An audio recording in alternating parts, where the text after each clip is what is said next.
Well, now, simple. This is it. If you don't earn like them, don't spend like them. Let me just explain my point. What I mean by this situation is that I've ever been in a situation whereby you look at it and you realize, hey, it's like you're competing with people. And especially there's a problem with people who call them the middle incomers.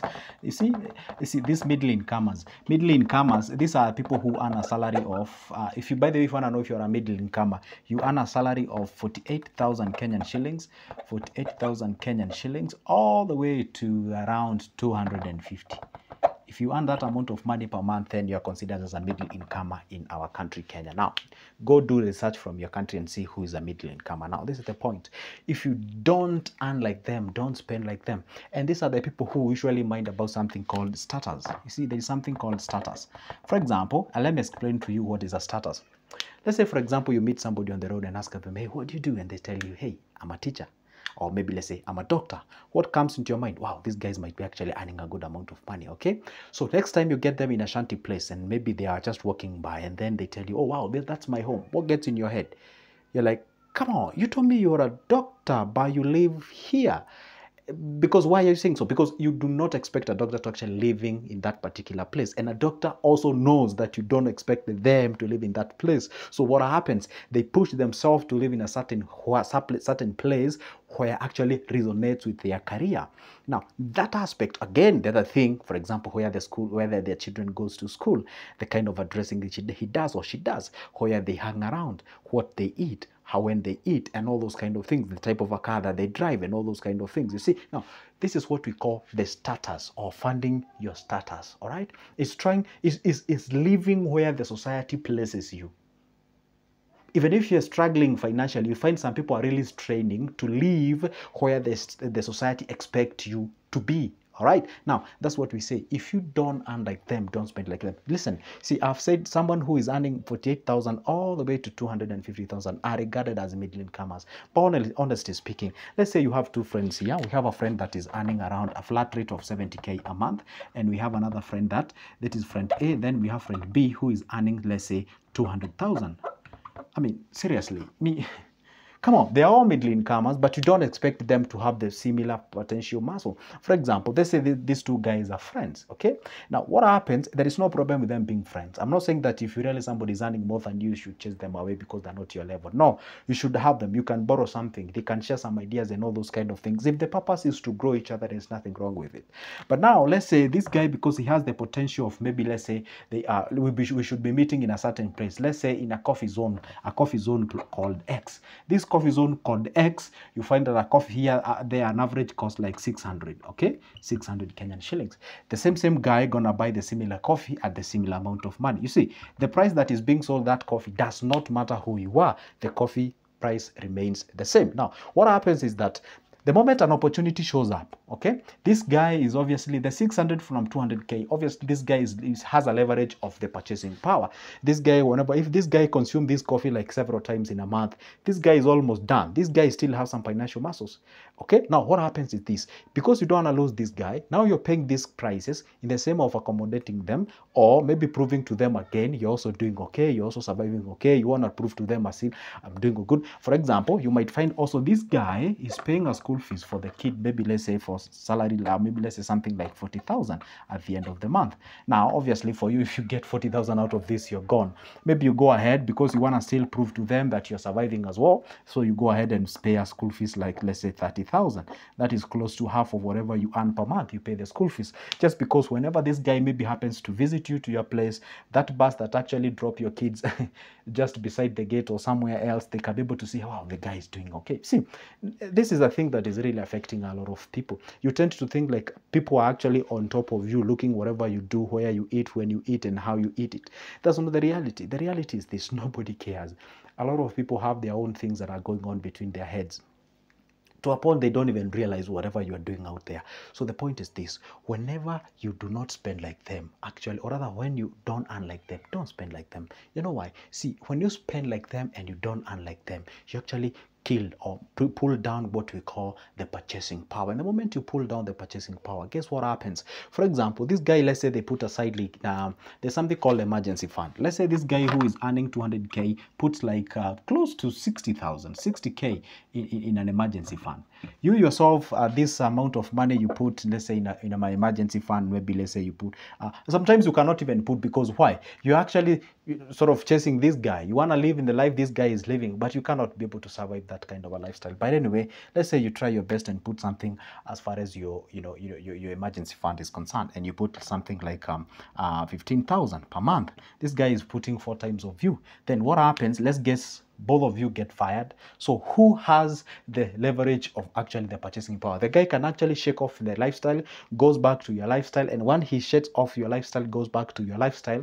And then again, what happens? You have to also shake off your lifestyle. But you cannot do that if you do not have the understanding that the moment you get fired, you're supposed to shake off some of the things. You're supposed to at least go below the lifestyle or survive below the means, so that at least you can leverage for quite a long time. They say that you're supposed to have an emergency fund that goes for at least 3 to 6 months. If it goes beyond 6 months, come on, that's an investment. That's money worth for an investment. Okay, now this is my point. So the moment you realize that what I make is not what they make, then how I spend should not be a mirror to what they spend. And I'm actually thinking out loud, and I want whatever I'm about to say, I want you to think about clearly, and I want you to think about critically.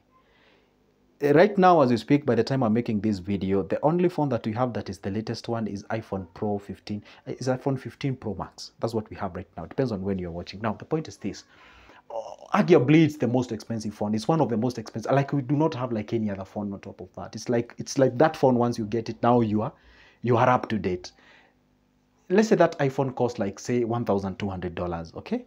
Now, that phone, somebody like Elon Musk is one of the richest people, actually the richest dude, the richest person on earth. Now, you ask me, if the guy goes to that Apple store to buy that iPhone, 15 Pro Max at 1,200, and then there is a person X somewhere in a very funny village, because you just want to appear as if you are rich, and also you go buy the similar iPhone.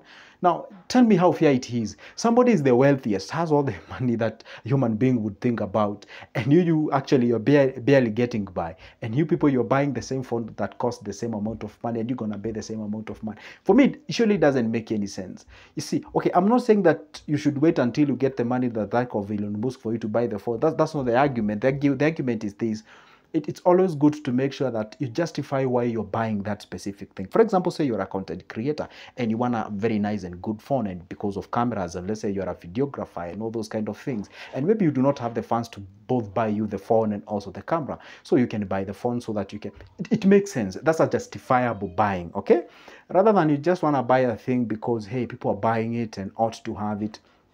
These are your friends and this is the circle that you are in, and all these guys, you see, does not really justify anything. What you're supposed to do at all the time is to ask yourself, fine, it's okay to buy. It's an amazing iPhone 15 Pro Max, an amazing phone. It's a good phone. I mean, it's a good company. That's for sure. I'm not trying to brush that off. That's a reality. But then what you're supposed to ask yourself is this: okay, fine, I want to buy that thing, but again, how justifiable it is. So these are the things that I've seen a lot of people struggling. You find some people are actually getting themselves some sort of a rental payment per month. That amount of money that you barely, you fine, you're eating, you're okay, everything is good, and this is the problem of the middle incomers.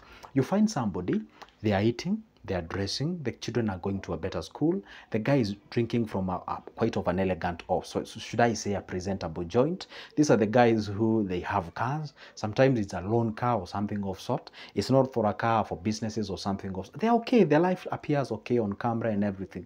But these are the guys whose lives, as far as their finances, are on the thread, such that if they happen to get fired just like one single month, they done. And these are the guys whom you'll hear them complain. Let's say, for example, there is a delay of salary. You hear these people complaining and be like, oh my goodness, when the salary gonna show up? I have not paid my rent, I've not done all these kind of things. Because the guy, or people from this category, they usually have what we call the consumer mentality, or we call it consumer mindset. Consumer mindset. You see, if when you approach money with this mentality of consumer mindset, is when you actually have this understanding that money ought to be consumed. I have to throw parties, I have to have fun, I have to be okay, and all those kind of things. You rarely have these understandings of, hey, guess what? This car that I'm driving, actually, you know, it's like 2 million. I'm rolling on 2 million. I'm rolling on 3, 4, 5, or whatever the millions I'm rolling on. These millions could be making another cash of money. And maybe in 2, 3, 4, 5 years' time, they can now access the car. You know, you having or using that money, you know, that you get as passive income from you investing the parent money or the primary money. So it is good to understand all these nitty-gritties. Otherwise, if you lose the concept, if you believe that you are here on this world to compete, basically, yeah, we are here to compete, but again, you have to understand, hey, guess what? This is the far I can stretch. This is what I'm supposed to do. This is not what I'm supposed to do. So when you differentiate those analogies, then you can be able to incorporate, you know, in a way that actually does not deter you, you know, having that financial power, you know. And I'm going to leave you with this case, very simple analogy. And I bet I have ever used it again. Allow me to use it again for the sake of people who just subscribed today. There's something called the spotlight effect, and I'm gonna go ahead and write that name here. There's something called the spotlight effect. Spotlight effect, you know, spotlight effect. Spotlight effect is like, have you ever been in a town? Maybe you have like a tall pants, you know, you have like a, okay, in Kenya we call them trousers, not pants. You know, I might say pants, it'd be like, you're naked. No, I mean like trousers, okay? Like say you have like a tall pants somewhere, like a very small too, and then you're walking in towns and then you feel like everyone is actually watching you. Like maybe say you pass some people and you see them looking at you, be like, damn, they have noticed like I have a tall pants, you know? You feel like everyone is noticing. Or maybe let's say you have like a white shirt, maybe has a stain somewhere. It's kind of weird or awkward. You feel like, it's kind of weird or awkward. And then you feel like everyone is noticing that stain. And then, you know, you're walking with that paranoia, like everyone is noticing it, you're not feeling comfortable. Even that can actually, you know, sort of affect your, what do we call it, self-esteem. And this is the same case applies in life. For example, maybe we content creators, you see us on camera and maybe we meet on the street, you expect like a different individual or something of sort, you know, until you interact with these people and then you realize they're just normal people. It's only that they have that ability maybe to organize the funds or maybe invest or do something, but they're just normal people who walking on the streets or something of sort. Or maybe let's say you're a doctor, maybe you think like people expect huge of you to a point whereby you overstretch yourself just because to, and I've seen people going broke just to keep up with what they are expected of them. I'll repeat, I have seen people going broke. By the way, Kenyans, if you are Kenya here and you're watching my videos, how many celebrities have we contributed for? Coming here and telling us, hey, you know, guys, I went broke, I do this, kindly salvage me, I'm in a bad situation. And if we can just a little bit go back and try to find their lifestyle, there were people who were actually flossing. They were actually out there telling you the type of alcohol they are taking and, you know, where they're hanging around and all those kind of things. So the point is this: the moment you buy the idea that you have to keep up with what is expected of you by the society, listen, you let what there are two types of factors. We have the internal and the external factors. Let the internal factors be the driving force of you making a decision, not the external factors. Because if you rely on the external factors, you end up doing some decision or making decisions that are not okay. And at the end of the day, you go buy that expensive thing because you wanted to go for an event. You were worried that people would see you. And then once you come back home, you'll be like, oh my goodness, I've just squandered close to 100 G's that I should have directed towards purchasing something or maybe investing or something of sort. Cease doing that. Otherwise, if you keep continuing with this character, you're gonna get yourself into lots of problems as far as the finances are concerned. So this is my parting shot. If you don't make or if you don't earn like them, stop or don't spend like them. That's the end of my video, but don't forget to like this video, comment down below, hit the subscription button so you'll be notified whenever I upload video. And by the way, guess what? You can always pick my number from the description of this specific video. Shoot me a call or a text.